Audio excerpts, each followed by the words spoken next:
우리들이 혼란을 겪는 경우가 많아요. 창세기 1장 직접 보고 쓸 수가 없어요. 저자가 어떻게 직접 봐요 그거를. 그런데 마치 자기가 본 것인 양 쓰는 거죠. 이게 이제 사관, 신관, 세계관인 거예요. 사재계의 문헌 저자들도 직접 창조를 보고 쓸 수 없었죠. 또 2장 엘로힘계, 야훼스트계 창세 저자들도 직접 보고 쓴 것이 아니죠. 그래서 이게 과학적으로 안 맞다, 안 맞을 수 있어요. 근데 저는 특별하게 우주론을 이렇게 보니까 거의 맞아요. 거의. 이게 너무나 일장이 기가 막힌 거예요. 오묘한 거예요.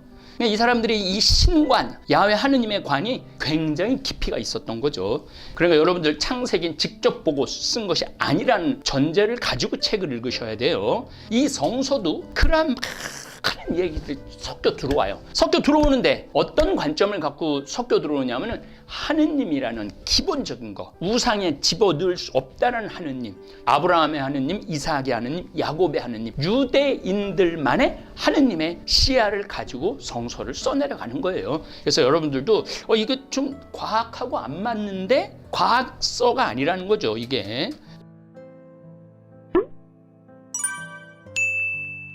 우리는 지난번에 1장 사재계 문헌, 2장 야훼계 문헌을 공부하다가 이 성서라는 것이 한 사람이 쓴 것이 아니고 여러 세대에 걸쳐서 쓰여졌다. 그때 쓸 때 바알 신앙이 막 판을 쳤느냐, 아니면은 마르둑 신앙이 판을 쳤느냐, 주변의 우상 숭배에 따라서 야훼 하느님 신앙이 왔다 갔다 해요.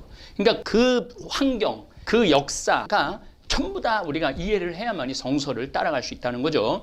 그래서 성서는 주로 야훼계 문헌으로 많이 쓰여지죠. 남유다, 기원전 950년 솔로몬 시대로 추정을 하죠. 유다 왕조에서 형성이 됩니다. 그래서 다윗 왕이 임금이 되는데 굉장히 표현을 좋게 써줘요. 그게 다 야훼계 문헌이라고 보시면 됩니다. 엘로힘계 문헌은 950에서 750년, 그러니까 북이스라엘에서 쓰여집니다. 야훼계는 남유다에서 쓰여지고, 근데 엘로힘계가 아스리한테 망하죠. 721년에 망합니다. 그러면서 거기 사제들이 전부 다 유다로 내려와 갖고 엘로힘계가 야훼스트계에 포함이 돼 버려요. 그 다음에 신명기는 600년서부터 유다, 쉽게 말하면 남유다로만 남아있는 거예요. 721년에 망하고 587년에 망하니까. 그래서 신명기계가 역사를 좀 정리하는 시계가 신명기계입니다. 그 다음에 사재계는 547년에서 531년 15년 정도, 여기 보니까 그냥 여기 전례가 대단하다. 우리도 이 바빌론의 전례를 어느 정도 참조를 해갖고 신앙의 기본 틀을 좀 만들어야 되겠다. 그래서 사제들, 제단, 사제가 어떤 옷을 입어야 되고, 축제는 어떤 축제를, 파스카 축제를 지내야 되고, 초막절을 지내야 되고, 이런 유월절을 지내야 되고, 이런 얘기 쫙 나와요. 어쨌든 야훼계, 엘로힘계, 신명계, 사제계가 최종적으로 편집된 거는 기원전 400년 정도로 봅니다. 그 다음에 70인역이라고 셉뚜아진타, 요거는 이집트에서 기원전 3세기경 한 200년에서 한 300년 사이에 완성이 되죠. 우리 가톨릭은 요 셉뚜아진타, 히브리어, 히라보 두 가지 성서를 병형을 합니다. 유대인들은 모세오경만 그들의 성서로 치죠. 개신교는 히라보로 된 성서로 치지 않죠. 그런 차이점들이 좀 있습니다. 우리들이 혼란을 겪는 경우가 많아요. 창세기 1장 직접 보고 쓸 수가 없어요. 저자가 어떻게 직접 봐요 그거를. 그런데 마치 자기가 본 것인 양 쓰는 거죠. 이게 이제 사관, 신관, 세계관인 거예요. 사재계 문헌 저자들도 직접 창조를 보고 쓸 수 없었죠. 또 2장 엘로힘계, 야훼스트계 창세 저자들도 직접 보고 쓴 것이 아니죠. 그래서 이게 과학적으로 안 맞다, 안 맞을 수 있어요. 근데 저는 특별하게 우주론을 이렇게 보니까 거의 맞아요. 거의. 그러니까 저같이 공학 공부를 한 사람, 우주론 공부를 한 사람들은 이게 너무나 일장이 기가 막힌 거예요. 오묘한 거예요. 이 사람들이 이 신관, 야훼 하느님의 관이 굉장히 깊이가 있었던 거죠. 그러니까 여러분들 창세기는 직접 보고 쓴 것이 아니라는 전제를 가지고 책을 읽으셔야 돼요. 구약 성경 창세기 저자들은 창조 순간순간을 목격할 수 없었습니다. 또 과학에 근거한 우주론조차도 몰랐을 거예요. 아마 저보다도 더 우주론에 대해서 몰랐을 겁니다. 다윗 시대에는 훨씬 세련되고 깊이가 있는 야훼 하느님 신앙이 자라고 고대 근동지방 수메르, 항상 고대 근동이다 그러면은 지금 이라크, 이란을 생각하시면 돼요. 페르시아만 아래 수메르, 그 다음에 아카드, 바빌로니아, 아시리아 이렇게 위로 쭉쭉 올라간다는 거예요. 유프라테스강, 티그리스강이 있는데 아래에서부터 쭉쭉쭉쭉 도시가 올라가면서 역사가 발전하죠. 흩어져 있던 창조 신화를 창조했을 것이고 인간이 겪어야 할 많은 의문을 에덴 동산 사건을 통해서 설명하고자 시도를 했던 거죠. 성서 저자들은 그 시대의 유대인들이 알아들을 수 있는 이야기를 빌려와서 하느님의 섭리를 설명하고자 노력을 합니다. 여러분들 홍길동전 서자, 지금 뭐 서자 개념이 많이 없지만 그때는 서자가 겪어야 될 일들이 너무너무 많잖아요. 그러니까 이 홍길동전 아버지를 아버지라 못 부르고 이런 얘기를 그때 사람들이 아주 정말 잘 신기하게 심청전 뭐 이런 것도 효도 얘기하면서 불교 얘기하면서 이런 것들이 다 섞여 들어가죠.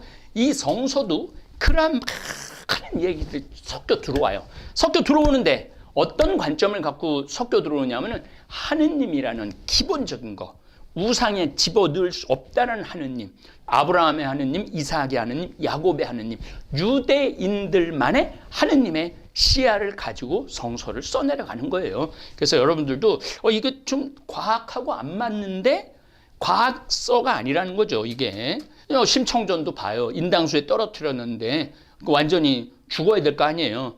그런데 살아갖고 연꽃이 쫙 펼쳐나가고 왕비가 되고 그래서 아버지를 또 전부 다 초청을 해갖고 그래서 청이를 알아보고 눈이 띄고 그런 얘기가 다 아름답게 우리 부담 없이 듣잖아요.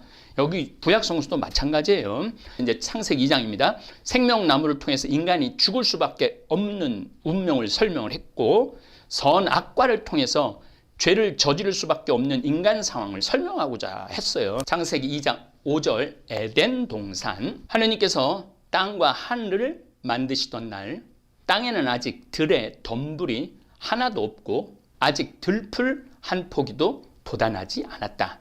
주 하느님께서 땅에 비를 내리지 않으셨고 흙을 일굴 사람도 아직 없었기 때문이다. 그런데 땅에서 안개가 솟아올라 땅 거죽을 모두 적셨다. 참 재미나요? 여기 지금 계속 땅 얘기만 해요. 1장은 별 얘기를 많이 하죠. 이런 밤과 낮, 어둠과 빛, 하늘의 별. 그러고 난 다음에 이제 순서가 쭉쭉쭉쭉 나오는데 창세기 2장은 그런 순서가 안 나와요. 계속 하느님께서는 땅과 하늘을 만드시던 날 땅에는 아직 들의 덤불이 하나도 없고 아직 들풀 한 포기도 돋아나지 않았다. 땅이 아주 중요한 개념이에요. 이들한테. 주 하느님께서 땅에 비를 내리지 않으셨고 흙을 일굴 사람도 아직 없었기 때문이다. 그런데 땅에서 안개가 솟아올라 땅거죽을 모두 적셨다. 그때 주 하느님께서 흙의 먼지로 사람을 빚으시고 그 코에 생명의 숨을 불어넣으시니 사람이 생명체가 됐다. 여기서 참 이상한 순서가 나와요. 창세기 1장은 사람을 맨 나중에 만들어요. 다시 한번 쭉 가서 보세요. 창세기 2장은 사람을 제일 먼저 만드세요. 제일 먼저. 그리고 고대 근동지방에 자리 잡고 사는 사람들에게 흙은 아주 중요합니다. 풀도 흙에서 나오죠. 나무도 흙에서 나옵니다. 과일나무도 흙에서 나와요. 더 나아가 밀, 보리가 자라는 것도 다 흙에서 나와요. 그래서 모든 생명은 흙에서 나온다고 믿었습니다. 창세기 2장 두 번째 창조 이야기에서 사람만 흙으로 빚지 않으시고 흙으로 온갖 짐승과 하늘의 새를 빚으십니다. 뒤로 가면 그게 나와요. 사람이 혼자 있는 것이 좋지 않으니 그에게 알맞은 협력자를 만들어 주겠다. 그래서 주 하느님께서 흙으로 들의 온갖 짐승과 하늘의 온갖 새를 빚으신 다음 사람에게 데려가셔 그것들을 무엇이라 부르는지 보셨다. 사람이 생명 하나하나를 부르는데 그대로 그 이름이 되었다. 이렇게 사람은 모든 집짐승과 하늘의 새와 모든 들짐승에게 이름을 붙여 주었다. 그러나 그는 사람인 자기에게 알맞은 협력자를 찾지 못했다. 그래서 주 하느님께서 사람 위로 깊은 잠이 쏟아지게 하시어 그를 잠들게 하신 다음 그의 갈빗대 하나를 빼내시고 그 자리로 살을 메우셨다. 주 하나님께서 사람에게 빼내신 갈빗대로 여자를 지으시고 그를 사람에게 데려오자 사람이 이렇게 불렀다. 이야말로 내 뼈에서 나온 뼈요 내 살에서 나온 살이로구나. 남자에게서 나왔으니 여자라 불리리라. 그러므로 남자는 아버지와 어머니를 떠나 아내와 결합하여 한 몸이 된다. 사람과 그 아내는 둘 다 알몸이면서도 부끄러워하지 않았다. 흙으로 새도 빚으시고 흙으로 사람도 빚으시죠. 이 사막과 광야로 둘러싸인 메소포타미아 문명에서 흙은 곧 생명입니다. 아담이라는 뜻은 흙이라는 뜻이고 이 흙이라는 뜻은 또 사람이라는 뜻입니다. 흙이라는 의미보다는 먼지라는 의미가 더 강합니다. 요건 메소포타미아 문명, 수메르 문명에서 그런 느낌, 온전한 게 아니고 뭘 뜯어내고 막 이런 걸로 사람을 만듭니다. 창세기 1장처럼 우리의 모습을 닮은 사람을 만들자. 너무너무 높여준 거죠. 마지막으로 너는 먼지니 먼지로 돌아가라. 3장 19절에 벌 주면서 3장 19절은 너는 흙에서 나왔으니 흙으로 돌아갈 때까지 얼굴에 땀을 흘려야 양식을 먹을 수 있으리라. 너는 먼지이니 먼지로 돌아가리라. 이 말을 아주 자연스럽게 할 수 있는 것이죠. 우리는 수도 없이 사순절 제2수요일 날 사람아 흙에서 왔으니 흙으로 돌아가라 이렇게 말하는 신부님도 있고 너는 먼지이니 먼지로 돌아가라 이렇게 말하는 신부님도 있습니다. 그래서 구약에는 아담이라는 표현이 500번 정도 나오는데 구체적인 아담이라는 한 인물보다는 종으로서 인간 자체를 가르치는 경우가 대부분입니다. 인간 자체를 창조를 직접 보고 쓸 수가 없었던 거죠. 그래서 여러분들 그렇게 그들이 지난 과거를 돌아보는 거죠. 아, 하느님이 야훼 하느님이 어떻게 인간을 만드셨겠구나. 그리고 가만히 보니까 흙이 생명이란 말이에요. 생명.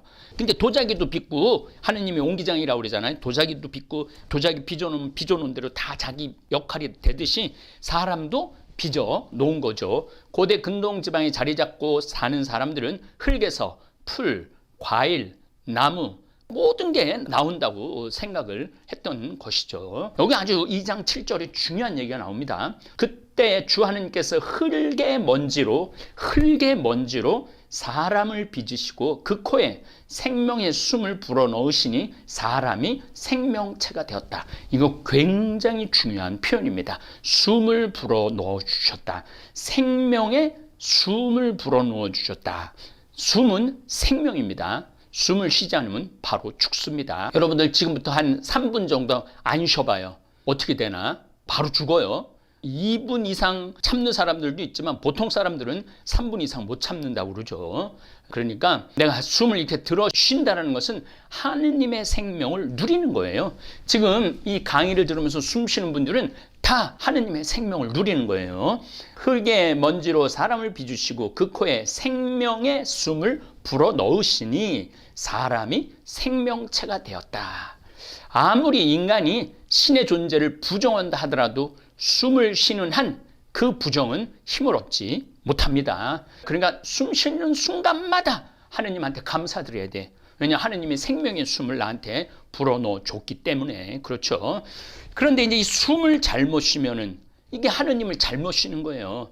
숨을 쉬면서 하느님의 존재를 부정하는 피조물은 인간 존재 자체, 생명의 의미를 제대로 깨닫지 못하는 인간입니다.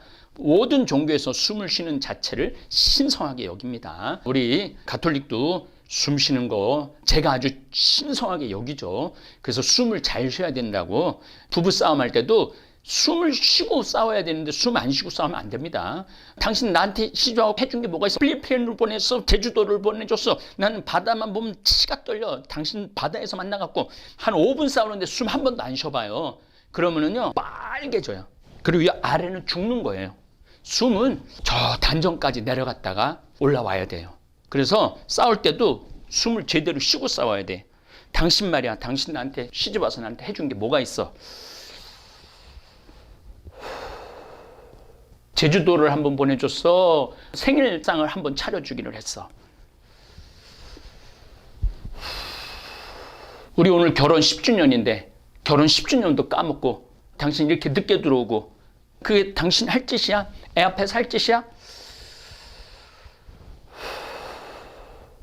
필리핀 39만 원 상품 나왔다는데 그거 한번 같이 가자는데 그걸 못 들어줘? 이렇게 싸우면은요, 싸움이 되는 게 아니라 대화가 되는 거죠. 근데 숨을 안 쉬고 막 다다다다다다다다다 하면은 그 시간 동안은 여기가 산소가 안 들어가는 거예요. 산소가 안 들어간다는 얘기는 뭐냐면 죽는 거예요. 죽는 거. 이게 살아서도 죽은 것처럼 사는 사람들이 많다는 거죠. 석가모니의 들숨 날숨, 제가 책이 2권짜리가 있는데 부처님은 가장 중요한 수행 중에 하나가 숨 쉬는 거예요. 인도 요가에서는 숨을 들이마시고 한참 동안 참았다가 길게 내뿜는 방식을 취합니다. 그러니까 천천히, 뭐 어떨 땐 1분에 들이마시는 거예요. 그러니까 이게 저도 신학교 때 참 많이 했던 건데 이렇게 1분에 천천히 들이마시고 또 천천히 뱉는 거예요. 내뿜는 시간이 더 많아야 된다고 그래. 그렇게 하면은 온몸에 우주의 생명력이 충만하게 채워두게 돼서 정신과 육체가 우주의 생명력과 더불어 영원하게 된다는 거죠. 불교 세계관에서는 숨이 들어오는 순간이 삶이야. 그리고 이제 나가는 순간 온갖 이 나쁜 게 다 나가는 게 죽음이야. 건강한 걸 들여마시고 내 안에 쌓여있던 나쁜 물질들 이런 것들이 싹 다 나가야 돼.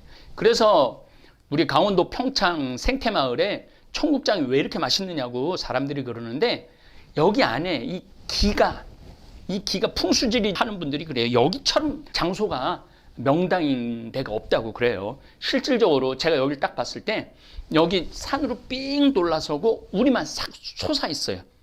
마치 남산 같은 거죠. 서울 남산을 보면 주위에 관악산, 뭐 북한산, 도봉산, 수락산, 불암산 쫙 둘러싸여 있고 남산만 딱 솟아 있죠. 그 앞에 있으면은 명당짜리가 되는 거예요. 지금 경북궁이 있는 공간이 그렇게 되죠. 우리 생태마을이 그런 공간입니다. 그래서 공기가 어떻게 들어와서 어떻게 나가느냐에 따라서 거기에 생명이 어떻게 들어가고 어떻게 나가느냐가 결정돼요. 만약에 우리가 집을 샀는데 서쪽으로 샀는데 땅보다 낮다. 집이 땅 안쪽으로 들어가 있다. 그거는 아주 최악의 집터죠. 여기가 지금 한 320m 되고 남산이 270m 돼요. 요런 320m 정도 되는데 남쪽으로 돼 있고 직원 숙소 지을 때가 명당 자리 뒤에 산이 받쳐주면은 그야말로 명당이죠. 이렇게 이게 미신이 아니고 하느님이 우리한테 숨을 불어넣어줘서 생명을 가지고 된 거예요. 만약에 하느님 우리한테 숨을 불어넣지 않았다면 우리는 생명을 못 갖는 거죠. 그래서 올바르고 완전한 삶은 호흡 속에 있습니다. 호흡이 바르고 완전하면 그 삶은 건강하고 안온하며 즐겁게 된다는 얘기죠. 그래서 여러분들 항상 호흡이 가쁜 사람이 있어요. 그 사람은 오래 살지도 못할 뿐더러 굉장히 잘못하는 일들이 많습니다.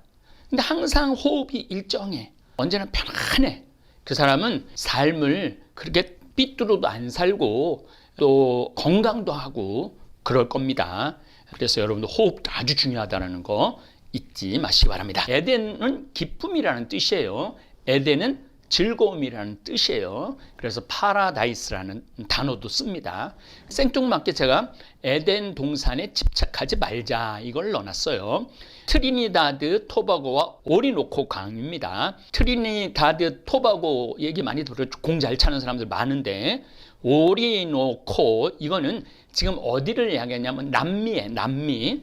크리스토퍼 콜럼버스가 제3차 여행 1492년 1차 여행 했고 중간에 한번 하고 제3차 항해 때는 트리니다드 토바고와 오리노코 강 하구를 발견합니다.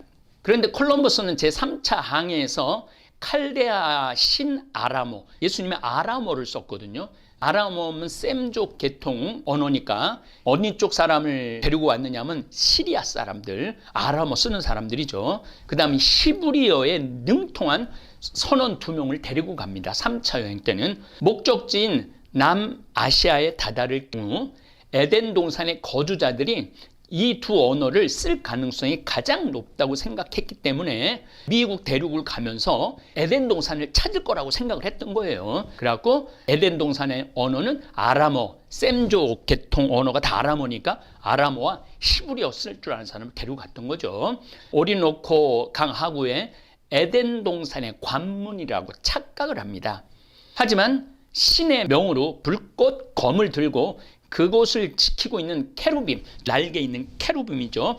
자신의 배를 공격하지 않을까 두려운 마음에 그 강을 거슬러 올라가지는 않았다. 이 얘기가 나와요. 여기서 3장 24절 주 하느님께서 그를 에덴 동산에서 내치시어 그가 생겨나온 흙을 일구게 하셨다. 이렇게 사람을 내쫓으신 다음 에덴 동산 동쪽에 커룹들과 번쩍이는 불칼을 세워 생명나무에 이르는 길을 지키게 하셨다. 그러니까 이 사람들이 완전히 어떻게 성서를 글자 그대로 해석한 거죠. 그런 거는 없죠. 여러분들도 마찬가지예요. 여러분들도 성서를 과학으로 자꾸 접근하지 마세요. 성서는 과학이 아니에요. 하느님이 인간에게 보내는 편지죠. 지금도 에덴 동산을 찾아 헤매는 사람들이 있어요. 에덴 동산은 분명 중동 지역에 있었을 거예요. 특히 유프라테스 강, 티그리스 강 사이, 메소포타미아 두 강이 흐르는 사이를 말합니다. 메소포타미아는 이 두 강 사이를 벗어나면 그야말로 황량한 사막이고 광야입니다. 하느님께서 창조하신 우주 가운데 이 지구라는 별 자체가 저는 에덴 동산이라고 생각을 해요. 하느님이 이 지구라는 별을 만들어 놓고 우리 인간을 창조해 놓으셨어요. 그런데 그 창조의 뜻대로 인간이 하느님을 따라가는 게 아니고 악이 자꾸 커지는 거지. 악이 자꾸 커지니까 하느님이 너 이곳에서 살면 안 될 것 같아.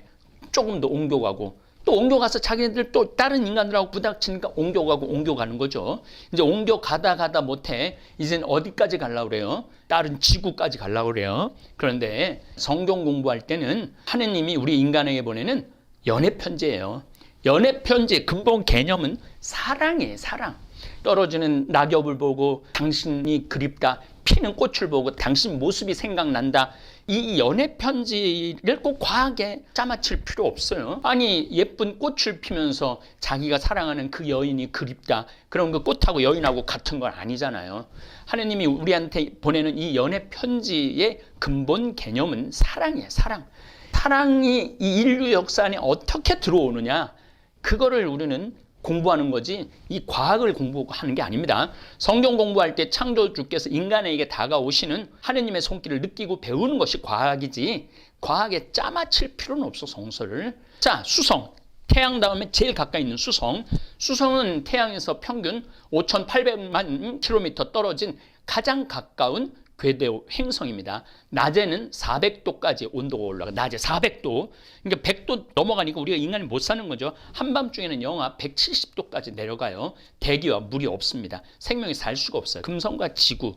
금성은 태양계의 두 번째 행성인데 새벽에 보이는 근성이 너무 예쁘죠. 그래서 샛별이라고 그러고 저녁에는 개밥바라기라는 우리는 그렇게 불렀어요. 왜냐하면 이제 하루 종일 일하고 들어오면 이제 개들이 밥 달라고 주인을 이렇게 보면은 개밥을 주다 보면은 아주 반짝이는 금성. 저는 수성, 금성, 만원경이 있으니까 한 3천만 원짜리 만원경이 있으니까 다 볼 수 있어요. 참 아주 묘한 색깔을 가지고 있어요. 그런데 기압이 95기압이라 인간이 가면 쪼그라듭니다. 지구, 물과 공기, 기압, 나무와 온갖 짐승과 바다 생물 그리고 인간이 지구를 가꾸고 다스리는 에덴 동산이다 이거예요. 화성. 자, 화성은 태양계의 네 번째 행성이며 4개의 지구형 행성 중에 4개의 지구형 행성인데 그 4개 중에 하나다 이거예요. 붉은색을 띠기 때문에 동양권에서는 불을 뜻하는 화를 써서 화성이라고 그래요. 서양권에서는 로마 신화의 전쟁의 신 마르스의 이름을 따서 마르스라고도 하고 마치 3월달도 같이 씁니다. 화성에는 다량의 얼음이 발견되었고 생명체가 존재할 가능성이 제기되었는데 화성 표면의 액체 상태의 물은 낮은 기압으로 인해 존재할 수가 없어요. 또 얼음에 덮인 고위도 지역을 극관이라고 해요. 꼭대기, 그 극관에는 물이 있어요.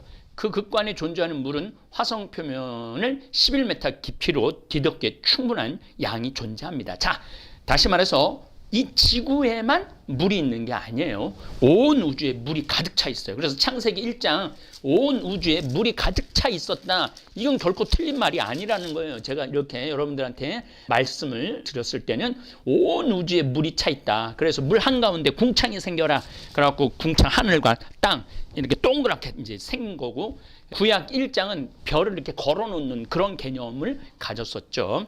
어쨌든 2016년 나사는 화성 표면 안에 얼음이 존재할 것이라고 표현을 했죠. 얼음은 존재하나 인간은 살 수 없는 겁니다. 목성, 라틴어로 주피터라고 그러는데 5번째 행성입니다. 태양계에 있는 다른 모든 행성을 합한 질량이 2.5배야. 목성이 지구보다 1400배 엄청나게 커요. 그래갖고 우리 지구로 날아오는 미행성을 누가 다 막아주느냐면 목성이 다 막아주는 거예요. 그래서 목성도 우리한테 굉장히 고마운 행성이죠. 목성은 토성과 마찬가지로 거대 기체 형성입니다. 천왕성과 해왕성은 거대 얼음 행성이고, 그러니까 온 우주에 물이 꽉 있다는 건 맞는 얘기입니다. 목성은 태양계 행성에서 가장 크고 무거운데 지구보다 11배 정도 무겁습니다. 부피는 크기는 1400배나 되지만 질량은 318배라고 밀도는 지구보다 낮아요. 그러니까 이게 기체로 돼 있는 행성이에요. 목성은 수소와 헬륨 등의 기체로 이루어져 있고 위도에 따라 자전주기가 바뀌어요. 그래서 요 바뀌는 거를 누가 찾아내느냐? 메소포타미아 사람들이 찾아내요. 그래서 일주일을 월요일 달, 화요일 화성, 수요일 수성, 목요일 목성, 토요일 토성, 태양 일요일, 이거를 이 메소포타미아 사람들이 3000년 전, 4000년 전에 찾아냈다라는 거예요. 서로 이 위치가 바뀌는 것까지 알았으니까 얼마나 대단해요. 어쨌든 태양계 행성 질량의 3분의 1을 차지하고 행성 중 가장 빠르게 자전을 하고, 표면에는 적도와 나란히 이게 확 도니까 줄이 생겨요. 거기 안에 대적반이라고 있어요. 저는 이것도 역시 봤죠. 이 띠까지 봤는데 아주 호묘해요. 토성은 태양으로부터 6번째 있는 태양계 행성입니다. 토성의 질량은 지구의 95.1배예요. 지름은 지구보다 9배 커요. 12만 킬로 정도 됩니다. 크기와 질량에서 목성 다음으로 태양계에서 큰 행성이에요. 하지만 토성의 부피는 지구의 750배나 됩니다. 토성의 밀도는 태양계 내의 모든 천체뿐 아니라 물보다도 작습니다. 토성의 대기는 목성과 마찬가지로 수소와 헬륨이 주류를 이루고 약간의 메탄과 암모니아가 첨가되어 있습니다. 표면 온도는 섭씨 영하 180도. 토성의 온도가 낮은 이유는 태양과 너무 멀리 떨어져 있기 때문이고, 태양으로부터 받는 질량의 100분의 1밖에 못 받아요. 이 띠는 얼음이 돌아가는 거, 얼음이. 작은 얼음들이 작지도 않죠. 실제로 보면 어마어마하게 커요. 제가 별들을 밤에 이렇게 보면서, 천체만원경으로 보면서 이 우주의 광활함, 이 우주의 오묘함, 이 우주의 신비, 그리고 인간이라는 한계를 느껴요. 우리는 피조물이에요. 피조물이고 아주 나약하고 온 우주의 질서를 갖추시는 하느님을 우리가 믿지 않는다면 우주도 이해를 못해요. 그러면은 우주 그 바깥에는 뭐가 있느냐? 요거는 우리 학생들이 꼭 알아야 돼요. 그렇게 묻다 보면은 불가지론이 나와요. 어떤 학문도 세울 수가 없어요. 어떤 학문도 세울 수가 없기 때문에 요건 이제 아리스토텔레스 철학에서도 나오고 토마스 아퀴나스 철학에도 나와요. 근원이 어떻게 시작되느냐. 그것처럼 온 우주는 하느님으로부터 시작했고 하느님의 섭리로 창조되었고, 그 창조된 가운데서 우리가 태양이라는 항성, 토성 주위에는 달과 같은 위성이 800개 정도 된대요. 800개. 어마어마한 위성들이 돌아다니는 거죠. 우리가 알지 못하는 게 아는 것보다 훨씬 많다. 그래서 언제나 겸손되이 배우기를, 또 인간이라는 그 한계를 느껴야 돼. 인간이라는 한계를. 그래야지 인간이 모든 걸 할 수 있다. 에덴 동산에서 쫓겨난 게 너희들도 하느님과 똑같아진다. 뭐든지 하느님처럼 다 하려고 그랬기 때문에 우리가 죄를 짓는 거예요. 무슨 성착취방 N번방 보면은 자기 이름을 갓갓이라고 그러잖아. 하느님 중에 하느님이다 이거야. 그렇게 가면은 나쁜 짓도 정당화가 되는 거야. 나쁜 짓도. 그래서 그게 하느님과 같아지는 것이 우리 인간에게는 크나큰 죄가 된다라는 거 여러분들 인정을 해야 돼요. 내일도 모르는 피조물, 조금도 날지 못하는 피조물, 3분도 숨을 못 참으면 죽는 피조물, 이런 것에서부터 우리가 하느님을 떠나는 여행을 해야 됩니다. 다음 시간에 또 성서 공부하도록 하겠습니다. 감사합니다. 우리는 지금까지 성경을 읽으면서 어쩌면 아주 중요한 것을 놓치고 있었는지도 모릅니다. 성경을 과학처럼 이해하려고 했던 것, 바로 그 시도 자체가 우리를 더 혼란스럽게 만들고 있었던 건 아닐까 싶습니다. 창세기 1장과 2장이 서로 다르게 보이는 이유도 어쩌면 그 때문일지 모릅니다. 우리는 늘 정확한 사실을 찾으려고 합니다. 언제 만들어졌는지, 어떤 순서로 만들어졌는지, 무엇이 먼저인지, 나중인지. 하지만 성경은 그 질문에 답하려고 쓰인 책이 아닙니다. 성경은 어떻게 만들어졌는가, 보다 왜 존재하는가를 묻는 책입니다. 창세기 1장에서는 질서 있게 세상을 창조하시는 하느님이 등장합니다. 그리고 창세기 2장에서는 흙으로 사람을 빚고 숨을 불어넣는 하느님이 등장합니다. 이 두 이야기는 서로 다른 이야기가 아니라 같은 진실을 다른 방식으로 전하고 있는 것입니다. 하나는 세상은 의미 없이 존재하는 것이 아니다 라는 이야기이고, 다른 하나는 인간은 단순한 존재가 아니라 생명을 부여받은 존재다라는 이야기입니다. 중요한 건 순서가 아니고 우리가 어떤 존재인가입니다. 우리는 흙으로 만들어졌습니다. 그리고 결국 다시 흙으로 돌아갈 존재입니다. 하지만 그 사이에 우리는 숨을 받았습니다. 그건 단순한 공기가 아니라 살아있음 자체입니다. 지금 이 순간에도 여러분은 숨을 쉬고 계십니다. 그 말은 이미 충분히 살아있다는 뜻입니다. 그런데 우리는 너무 많은 것을 놓치고 살아갑니다. 더 가져야 하고, 더 잘 살아야 하고, 더 인정받아야 한다고 생각합니다. 그러다 보니 이미 받은 것, 이미 누리고 있는 것들을 보지 못합니다. 당신은 이미 생명을 받은 존재라고 성경은 말합니다. 그래서 지금 숨 쉬고 있는 이 순간 자체가 기적이라고 말합니다. 혹시 요즘 삶이 버겁게 느껴지시나요? 이유 없이 마음이 무겁고 불안하고 지치지는 않으신가요? 그럴 때일수록 우리는 답을 찾기 위해서, 무언가를 더 얻기 위해서 더 멀리 가려고 합니다. 하지만 성경은 지금 숨 쉬고 있는 나, 지금 살아있는 이 순간, 그 자체가 이미 의미 있는 삶이라고 말합니다. 창세기는 우리에게 세상의 시작을 설명하려는 책이 아니라 우리 삶의 의미를 다시 깨닫게 해주는 이야기입니다. 그래서 성경은 과학이 아닙니다. 과학은 세상을 설명하지만 성경은 삶을 이해하게 합니다. 여러분은 지금 살아계신가요? 아니면 그저 버티고 계신가요? 숨을 한번 천천히 쉬어보세요. 그 순간 우리는 나는 지금 살아있구나를 깨닫게 됩니다. 그것이면 충분하지 않을까요? 오늘 하루 조금은 덜 불안해도 괜찮습니다. 조금은 덜 완벽해도 괜찮습니다.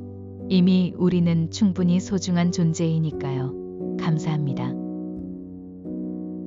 하늘에 계신 우리 아버지, 아버지의 이름이 거룩히 빛나시며 아버지의 나라가 오시며 아버지의 뜻이 하늘에서와 같이 땅에서도 이루어지소서.